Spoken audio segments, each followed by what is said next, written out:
My daughter-in-law looked me straight in the eye that Saturday morning and said, "Don't forget to take the recycling bins to the curb before Monday, and the dog's medication is on the counter twice a day, please." Then she grabbed her car keys, kissed my son on the cheek, and the four of them, my son, her, and my two grandchildren, walked out the front door of my own house to celebrate my granddaughter's 8th birthday at the cabin in Muskoka. The cabin I had paid the down payment on 3 years ago. I stood there in the kitchen holding a cup of cold coffee, listening to the SUV pull out of the driveway, and I realized something that should have hit me years earlier. I wasn't a grandfather to them. I wasn't even family. I was the unpaid help. That night, I sat at the kitchen table with a yellow legal pad and a pen, and I wrote a letter. The next morning, I packed 2 suitcases, left the letter on the counter beside the dog's medication, and I drove away from the house I had lived in for 31 years. By the time they came back from Muskoka and figured out what I had done, it was already too late. My name is Desmond Whitlock. I'm 67 years old, and until last spring, I lived in a 4-bedroom house in Burlington, Ontario, that my late wife Eleanor and I bought in 1994. Eleanor passed away from ovarian cancer in the autumn of 2019. We had one son, Trevor, who was 36 at the time, married to a woman named Camille, and the parents of 2 children. My grandson, Bennett, then 9, and my granddaughter, Harlow, who was 4. After Eleanor's funeral, I spent about 8 months alone in that house. The silence in the rooms became unbearable.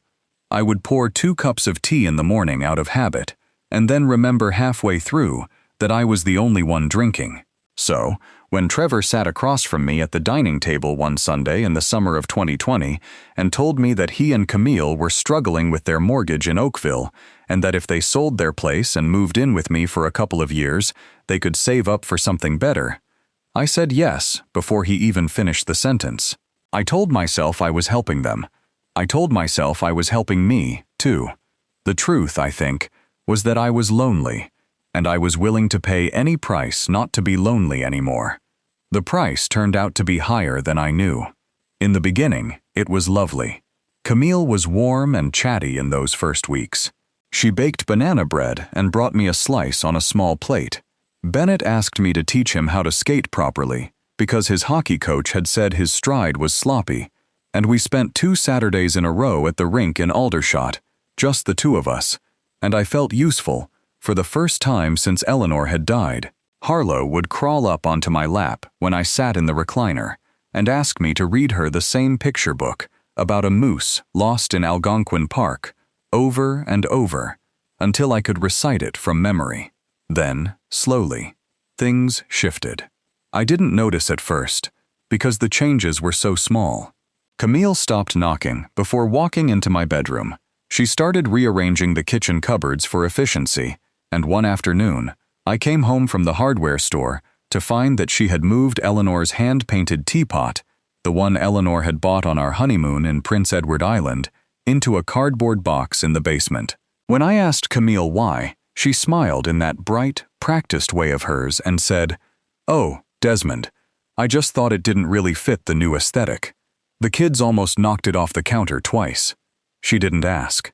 She just decided. By the end of that first year, Trevor and Camille had taken over the master bedroom, the largest of the 4. I had moved into what used to be the guest room at the end of the hall, the one with the window that looked out at the neighbor's fence. I told myself it made sense. They had 2 children. They needed the space. I didn't need a king-size bed at my age. I told myself a lot of things in those years. In the second year, I started cooking dinner for the family every weeknight. It began as a favor. Camille had taken on a new project at the marketing firm where she worked downtown, and she was coming home late, exhausted. "Desmond, would you mind throwing something together for the kids tonight? You're so much better at it than I am." I was retired by then. I had been an electrical engineer at a firm in Mississauga for 34 years before I packed it in, and I had time. I liked cooking. I had cooked for Eleanor for decades, so I said yes.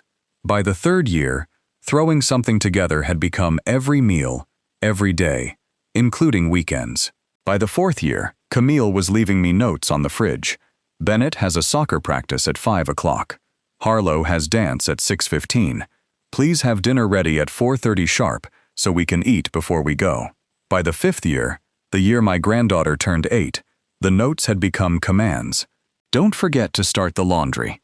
The kids' jerseys need to be washed by Wednesday. Take the dog out by 7 a.m. or he has accidents.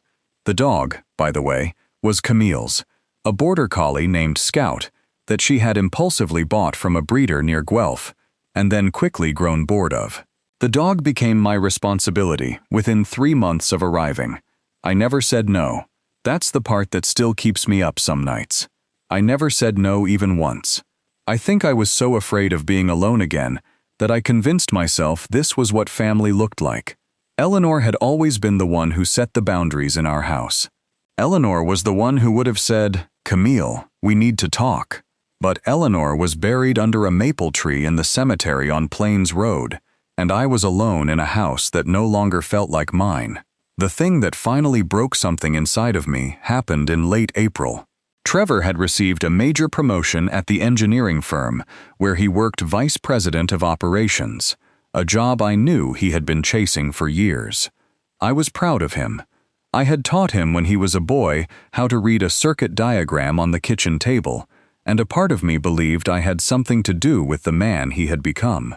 The day the promotion was announced, Camille booked a private dining room at a restaurant called Spencer's at the waterfront, down on the harbor front in Burlington.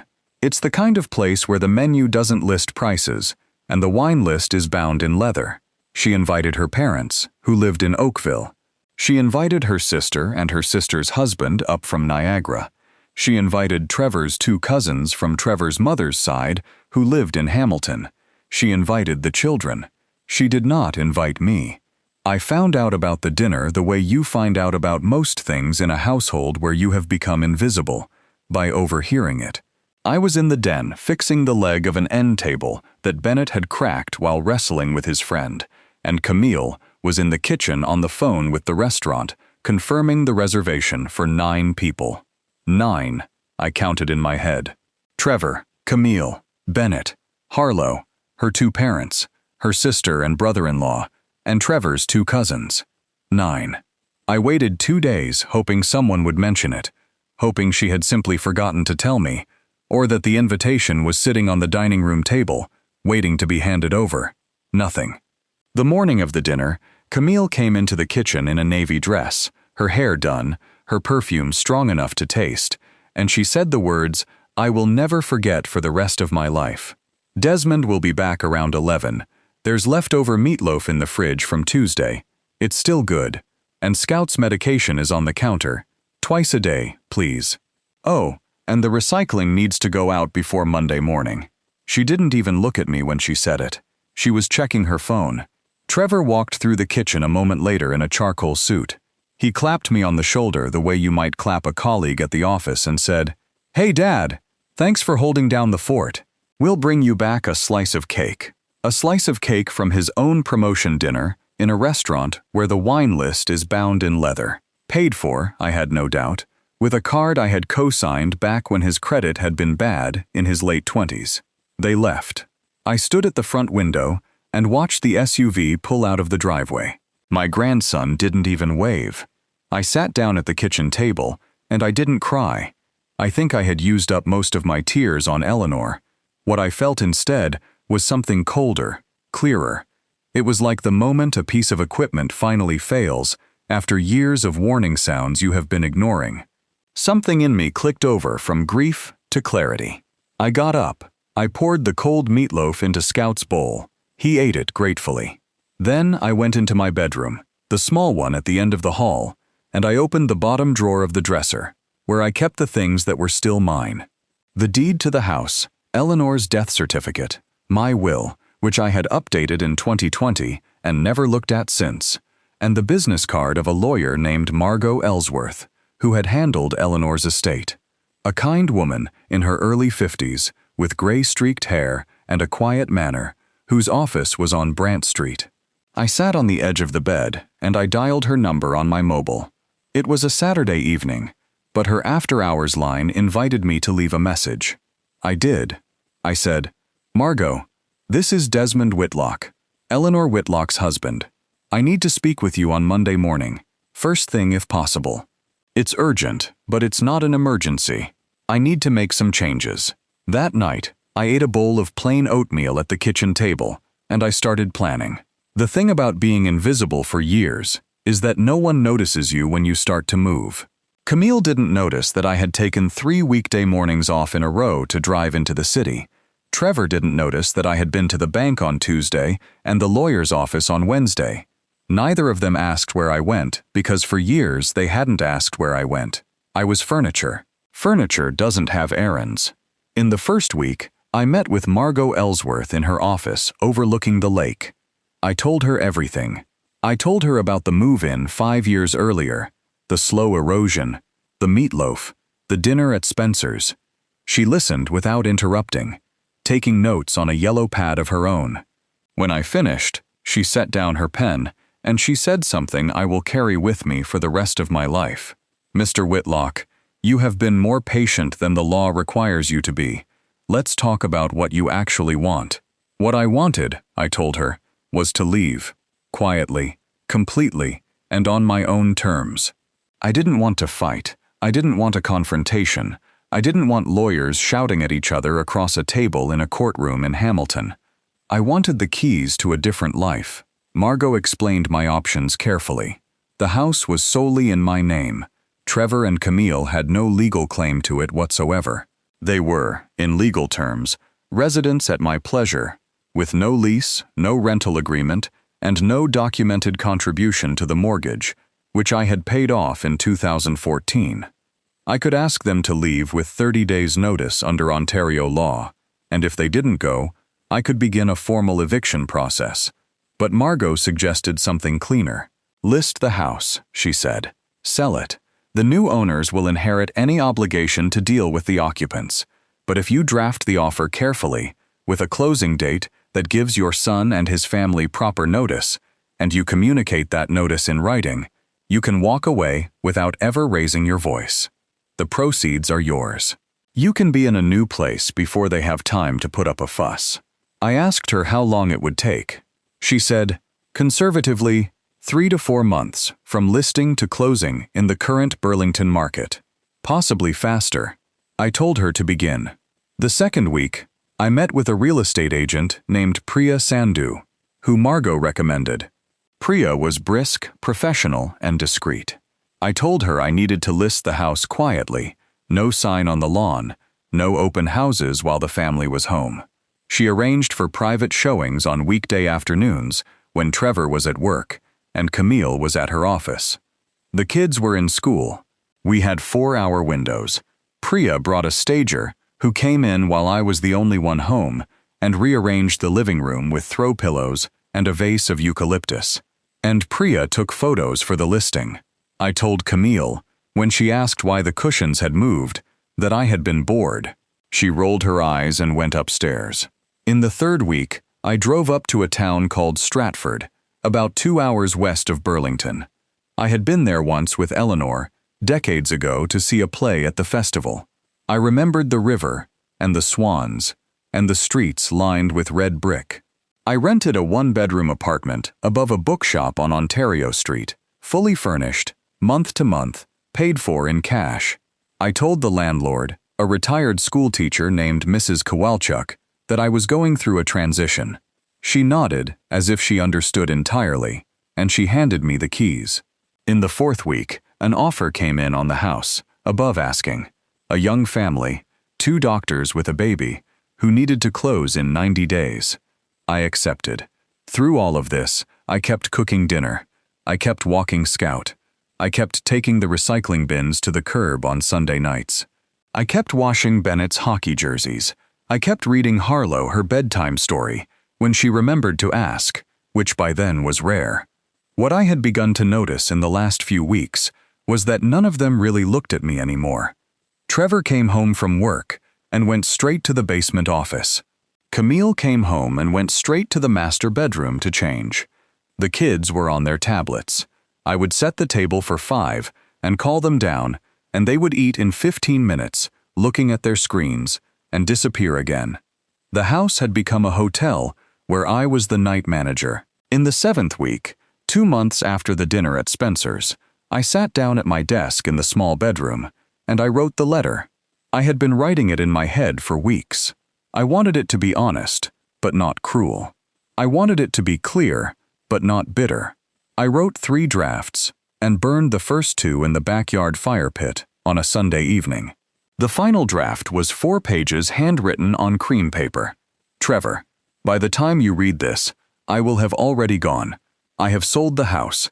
The closing date is the 15th of next month, which gives you and Camille and the children 26 days to find a new place to live.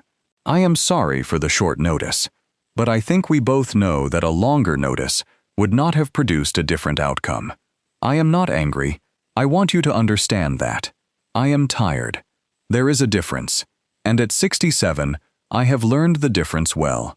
5 years ago, I opened my home to you because I loved you, and because I was lonely. I do not regret the decision. I regret that I never spoke up when the boundaries blurred. I regret that I let myself become the help in the house your mother and I built together. I regret most of all that my grandchildren will grow up without ever knowing what it looks like for a man to be respected by his own family. The night of your promotion at Spencer's was the night I realized that I had become invisible to all of you, and that I was the one who had let it happen. I do not blame you for that. I blame myself, and only myself. But I will not blame myself for what I do next. The proceeds from the house will be sufficient to take care of me for the rest of my life. I have left a portion in trust for Bennett and Harlow to be released when each of them turns 25. I want them to remember their grandfather as someone who chose them, even when he was not chosen. Please do not look for me. I am well. I am safe. I will be in touch when I am ready, and not before. Tell Scout I miss him already. He was a good companion through the loneliest years of my life. Your father, Desmond. I left the letter on the kitchen counter on a Saturday morning, beneath a bowl that held the spare key. I had packed 2 suitcases the night before, and put them in the trunk of my car. I had taken with me only the things that mattered: Eleanor's hand-painted teapot, which I had quietly retrieved from the basement weeks earlier, a photo album from our honeymoon, my wedding ring, which I still wore, and a wooden box that contained letters Eleanor had written to me when we were still dating in 1976. I left at 6 in the morning. The family was still asleep. I drove west with the sunrise behind me, and I did not look in the rearview mirror once. The first week in Stratford was the strangest week of my life. I had no schedule, no dog to walk, no notes on the fridge. I woke up the first morning around 5 o'clock, my body still on the old timetable, and I lay in bed for almost an hour listening to the silence. There was no one to make breakfast for. There was no one demanding anything. I felt at first almost guilty. Then slowly, I felt something I had not felt in years: peace. I took long walks along the Avon River. I watched the swans. I bought a cup of coffee every morning at a little cafe called the Sunset Diner and read the local paper. I joined the library. I joined a woodworking club that met on Tuesday evenings in the basement of a community center. I started taking a watercolor class on Thursday afternoons, taught by a soft-spoken woman named Imogen Brennan, who reminded me, in her way of laughing, of Eleanor. Trevor called me 11 times in the first 3 weeks. I let each call go to voicemail. The messages went from confused, to angry, to pleading, to silent. Camille called me 4 times. Her messages were furious. She accused me of theft, of betrayal, of abandoning my grandchildren. She threatened legal action. I forwarded all of them to Margot Ellsworth, without listening to most of them. Margot called me back the next day. "Desmond," she said, "Camille's threats are empty. There is no legal cause of action. You owe them nothing. Stay where you are. Don't engage." So, I didn't. What I learned later from Margot, who had connections in Burlington, was this: Trevor and Camille had to be out of the house in 26 days, and they nearly didn't make it. They tried to fight the sale at first. Camille hired a lawyer who told her within a single phone call that she had no case. They scrambled to find a rental in the Burlington area, but the market was tight, and they ended up in a townhouse in Hamilton, an hour from Bennett and Harlow's school. Trevor's promotion came with a longer commute now into downtown Toronto, and the new mortgage Camille had been eyeing had to be shelved. They were, by all accounts, stretched thin. Then, in October, almost 5 months after I left, something happened that I had not foreseen. Trevor showed up in Stratford. I was coming out of the library on a Saturday morning when I saw him standing on the sidewalk across the street, his hands in the pockets of a dark jacket, his hair grayer than I remembered. He saw me, and he didn't move. He just stood there, waiting. I crossed the street. I did not hurry. "Hi, Dad," he said. "Hello, Trevor." He looked older, not just in the hair, in the face, in the way he held himself. "How did you find me?" I asked. "I hired someone," he said. "I had to, Dad. I needed to talk to you." I nodded. I didn't say anything. "Can we sit down somewhere?" he asked. "Just for a few minutes, please." We walked to the Sunset Diner. I ordered a coffee. He ordered a tea, which surprised me. He had always been a coffee drinker. We sat by the window. For almost a minute, neither of us spoke. Then he said, "Camille and I are separating." I waited. "It started after we got the letter," he said, looking down at his tea.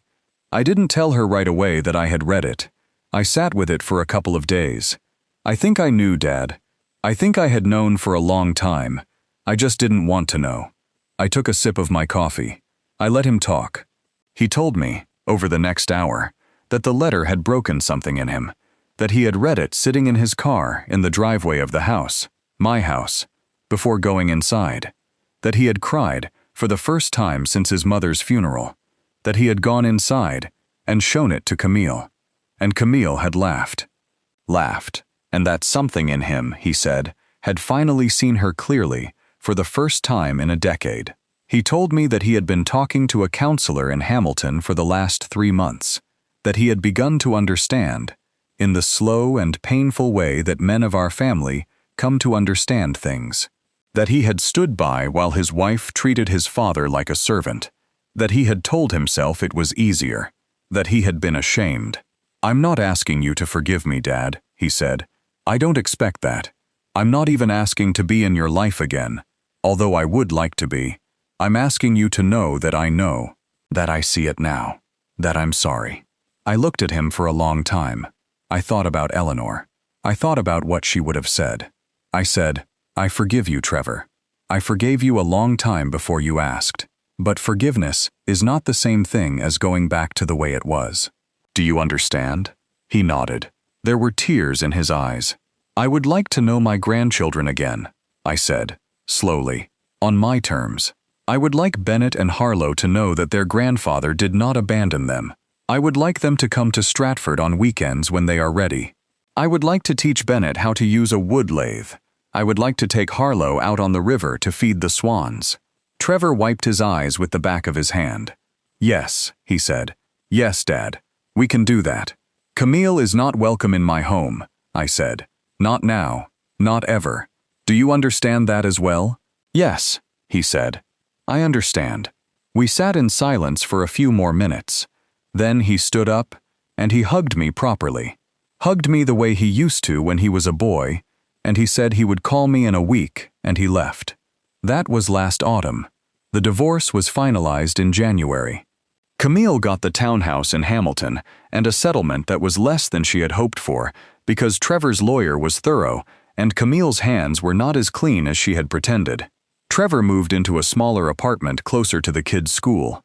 Bennett and Harlow now spend most weekends with him. Bennett and Harlow have come to Stratford 4 times since November. The first visit was awkward. Bennett, who is now nearly 14, wouldn't look at me at first. Harlow, who turned 9 in March, climbed into my lap on the couch and cried for almost 20 minutes before she told me she had been afraid I had died. I told her that I had not died.